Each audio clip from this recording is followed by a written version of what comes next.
Secular के नाम पे मुसलमानों को 70 साल से ठगा गया। आज बिहार के चुनाव ने पूरा साफ कर दिया। बेचारे गरीब पार्टी आकर के भीख मांग रहे थे इंडिया गठबंधन से, कर लो एलएन से, कर लो, मिला लो गठबंधन में। कहा नहीं, यहां तक के टेररिस्ट कह दिया था, लेकिन देख लिया, नतीजा देखा। जिस कांग्रेस के महान पार्टियों ने एमआई को नकारा था बिहार में, वो 5 सीट मुकम्मल लाया, 6ठा सीट दूसरा राउंड में 361 वोट से हराया गया, वरना 6 लेके आ जाते। और जो नेशनल पार्टी बन के उभरा था, जिसने गठबंधन में नहीं लिया, वो 4 सीट में रह गया। सोचो, जिस पार्टी को घमंड था कि नहीं लेंगे, सिमट के रह गई 40-45 सीट में। सोचा कभी जब भी मुसलमान चुनाव लड़े, ये वोट कटवा है, बीजेपी का बी टीम है, याद रखो। संसद में तुम्हारी आवाज उठाने वाला कोई नहीं। 3 तलाक पर बोलने वाला अवैसी, 370 पे बोलने वाला अवैसी, एनआरसी पे बोलने वाला अवैसी, सीएए पे बोलने वाला अवैसी, एसआईआर पर बोलने वाले अवैसी, मॉब लिंचिंग पे बोलने वाले अवैसी। तमाम मुद्दों पे बोलते तो शेर, तमाम मुद्दों पे बोले तो मर्दे मुजाहिद, मैदान में उतर जाए तो बल ये बीजेपी का बी टीम कहने वाला कोई दूसरा नहीं, यही मुसलमान। नहीं देखा अभी यूपी से सांसद आकर के बी टीम कहा, शायर आके बी टीम कहा, लेकिन बी टीम वाले ने कितना क्या देख लिया। इसलिए मुसलमानों, अब झोला उठाना बंद कर दो, दरी बिछाना बंद कर दो, अपनी पार्टी को खुद बना, जो 4 सीट ही क्यों न ले आए। जिस पार्टी को मुख्यमंत्री का ऐलान किया था और उप मुख्यमंत्री का जिसको ऐलान करके अपने ऐलान से में 15 सीट दिया, उसने एक भी सीट जीत करके गठबंधन को नहीं दिया। और जिसने कोई कहा कि 6 सीट दे दो, वो 6 के 6 निकाल के दिखा दिया। पता ये चला, तुम हिम्मत जुटाओ, मेहनत करो, आगे बढ़ो, हर गांव में नेता बनो, नेता। हर जगह मौलाना काम नहीं आएंगे। हम लोग मौला मौलवी कब्रिस्तान में जनाजा पढ़ा सकते हैं, लेकिन थाना से लड़का नहीं छोड़ा सकते। इनके लिए नेता होना जरूरी है। अगर मौलाना को थाना लेके चले जाओगे, 3 महीना और अंदर कर देगा। इसके लिए नेता होना जरूरी है, क्योंकि उनका काम है थाना जाना, लड़कों का है सब कुछ काम करना। मेरा काम है जनाजा पढ़ाना, निकाह पढ़ाना। लेकिन अगर जनाजा मौला को छोड़ के अगर नेता से पढ़वा दोगे तो मुर्दा उठ के खड़ा हो जाए। उसका काम जनाजा पढ़ाना नहीं है। इसलिए मुखिया का भी इलेक्शन लड़ो, जिला पार्षद का भी इलेक्शन लड़ो, वार्ड का भी लड़ो, समिति का लड़ो, विधानसभा लड़ो, आगे बढ़ो, झोला मत ढो। चाहे तुम जैसे 30% भारत में हो, 2% वालों ने सिख समुदाय के लोग भारत में है। आज तक सुना किसी हुकूमत ने किसी बुलडोजर पे, बुलदुआरे पे बुलडोजर चलाया नहीं।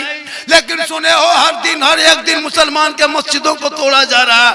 आज अतिक्रमण के नाम पे कितने मजार को इसी आजाद भारत में बुलडोजर चला दिया, कितने मस्जिदों को तोड़ दिया, कितने मदरसों को ताला लगा करके आतंकवाद का अड्डा बता के जेल में लड़कों को डाला।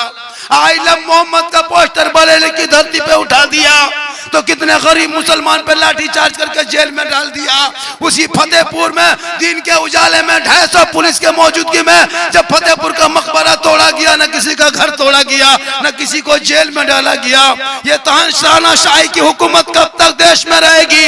याद रखो, बड़े बड़े कारून, फिरौन, सद्दाद आए, हिटलर आया, चंगेज आया, चला गया, लेकिन इस्लाम मिटाने के सबों ने बहुत ने कोशिश किया, लेकिन इस्लाम न मिट सका। अरे बकर वो बला के मैदान में 22,000 फौज खा पी के आया था। यजीदियों ने फौज का गठन किया ताकि कुरान को पलट देंगे, शरीयत को बदल देंगे, दीन मोहम्मदी में तब्दील करेंगे। लेकिन पूरी दुनिया ने देख लिया, 22,000 फौज एक तरफ, 72 एक तरफ, उधर खा पी के है, इधर भूखा प्यासा है, उधर पहलवान है, इधर जवान है, इधर बच्चे हैं, इधर बेबी है, बेटी है, इधर बीबी है। पूरी दुनिया ने देख लिया, जुल्म करने वाले यजीदियों का नामो निशान इस धरती से मिट गया। सवर करने वाले हुसैन पूरी दुनिया में छा गए। नारे तकबीर, नारे रिसालत, शोहदाए करबला, नारे तकबीर, नारे रिसालत। इमाम हुसैन का बेटा करबला से जिंदा बच के गया था, एक ही बेटा पूरी दुनिया में हुसैन का नाम लेने वाला। 22,000 फौज का बाल बच्चा खानदान मिट गया, पता नहीं चला। यह क्या समझता है चंद मुसलमान के मस्जिद को तोड़ देंगे तो भारत से इस्लाम मिट जाएगा, ये इनकी भूल है। चंद बेटों को जेल में डालने से इस्लाम नहीं मिटता, चंद मदरसों को ताला लगाने से इस्लाम नहीं मिटता। मेरे गरीब नवाज भारत के धरती पे आए थे, रामदेव प्रसाद के दरवाजे पर चटाई डाल के जब कहा कि कौन, कहा मैं मुसलमान हूं, पूरी दुनिया हैरत में थी। आज कहता मुसलमान को भगा देंगे, ये तुम्हारी राजनीति की कुर्सी है, तुम बोलते हो बोल लो। लेकिन कल पृथ्वीराज की हुकूमत में ख्वाजा गरीब नवाज ने एक ऊंट को बैठाया था 150 राजाओं के बीच में, पूरी दुनिया हार गई। ख्वाजा के बैठाए भारत के धरती से एक ऊंट ना उठा सके तो ख्वाजा के बसाए ये 30 करोड़ मुसलमान कैसे उठेगा? पता ये चला तब तक भारत में गरीब नवाज रहेंगे, भारत में मुसलमान रहे। वाह सुभान अल्लाह, नारे तकबीर, नारे रिसालत, फैजाने गरीब नवाज। क्या बात है। तू ना घबरा, तू ना घबरा, कौले मोहम्मद कौले खुदा, फरमान न बदला जाएगा, बदलेगा जमाना ला कुरान न बदला जाएगा। इसलिए तू अपने आप को बदल। तू घर की शादी में डीजे बजाते हो बंद कर, पड़ाका फोड़ते हो बंद कर, 20-25 गाड़ी बेटी बाप के दरवाजे पे ले जाना चाहते हो बंद कर, 300-150 बराती बेटी बाप के घर में जाके खाना खाते हो, शर्म नहीं आती? बेचारा गरीब बाप 3 लाख कर्जा करके तुमको पैसा दिया, फिर तुमने क्या किया कि 200 आदमी को लेके उसके अपने समधी घर में जाके खाया।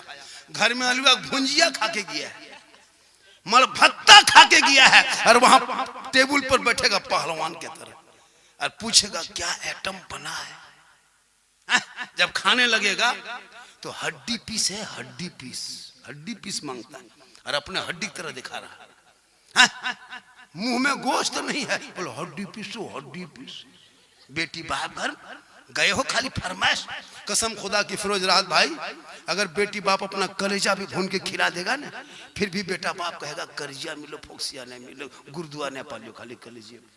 बेटी बाप अपने कलेजी भून करके समझी दे देगा, बोले समझी समझिया कर्जिया है को, बोल गुरुद्वा कहाँ हो बैठा। ये बेटा बाप इतना बड़ा भिख मंगा, बेटी बाप से 3-3 लाख मांगते हो। KTM गाड़ी, बेटा है 35 किलो, गाड़ी है 1.5 क्विंटल, शर्म नहीं आती?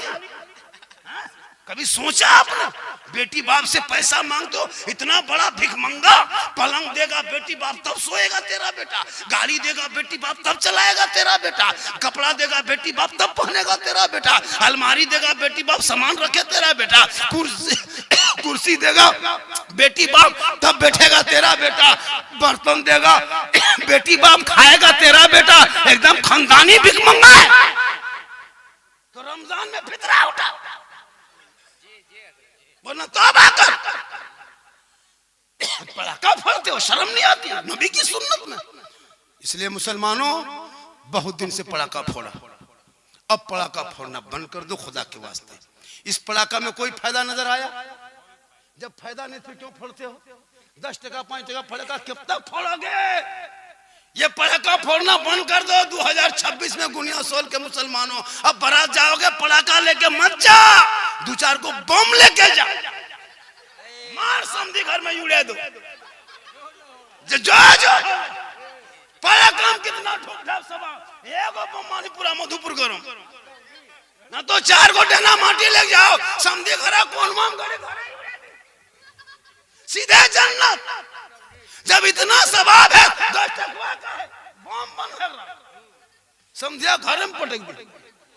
वाह रे मुसलमान, मौलाना मस्जिद के इमाम को 6,000 से 7,000 तनख्वाह देने खानदान कोमम चला जाए, 10 टका फातिहा करने पैसा नहीं, बाप मर जाए जनाजा पढ़ाए मौलाना, तीजा करे मौलाना, 40वां मौलाना, फातिहा पढ़े मौलाना, और बेटा अब पूरा 4-5 बेटा है, कोई फातिहा पढ़ने के लायक नहीं। बाप मर जाए तीजा 40वां मौलाना, साहेब हजरत थोड़ा ठीक से दुआ कीजिएगा, यार 50 टका रख लो, ठीक से दुआ कीजिए। 50 रुपया 20 टका ठीक से दुआ। गाड़ी लेगा बाप का, तुम मकान कब्जा करेगा, तुम खेत खलिहान तुम कब्जा करोगे और 50 टका में ठिका। और लाके लुंगी कुर्ता गमछा चादर, बूढ़ा बाप जो मर जाता उनका लाके रख देगा। हजरत कोई गरीब यतीम बच्चा दे दीजिएगा। बोले ये कौन चीज है? बोलो बाप के गमछा लुंगी चादर है। बोले क्यों? बोले शुद्ध नहीं लगता, छुआछूत की तरह लगता है, बापे नहीं गमछा कुर्ता क्या करेंगे? बोले इसको कहे देते हो? बाप जो गड़िया चला तो चबिया ला के दो कि हजरत जब बाप नहीं रात गाड़ी का है, चबिया लीजिए लेके चल दीजिए। बाप जिस पलंग में सोता तो पलंगवा निकाल, जिस घरवा में सोता था घरवा, हजरत ये घरवा है 10 बाई 10 का, ये आपके नाम पे फिट फिट कर दिए, ले लीजिए। जब बापे नहीं घरवा क्या करे? बाप का सब कब्जा करोगे तुम और खाली 50 टका में जन्नत का ठिका लेंगे हम, और तुमको जनाजा पढ़ने ढंग नहीं, मिट्टी देने दुआ नहीं, कुछ नहीं जाने होगा, और जाके चौक में कहोगे इस्लाम खतरे में। सोचा कभी अपने बाप का जनाजा पढ़ाने लगने? नहीं पढ़ पाता, कुछ नहीं जानता। इसलिए खुदा के वास्ते औलाद को पढ़ाओ। ये जो तुम्हारे बाल बच्चे गलियों में बैठ के गेम खेलता है ना, यही बच्चा बगैर टिकट से, बगैर कन्फर्म टिकट जनरल बुकिंग में चल के गुजरात बम्बई जाता है। कसम खुदा की जब जाते हो ना अफसोस लगता है, खल मुसलमान का बैग लटकाया चल देखा हम गुजरात। क्यों? पूरी जिंदगी भर पबजी फ्री फायर करेगा तो वो लड़का कहाँ जाएगा? सामने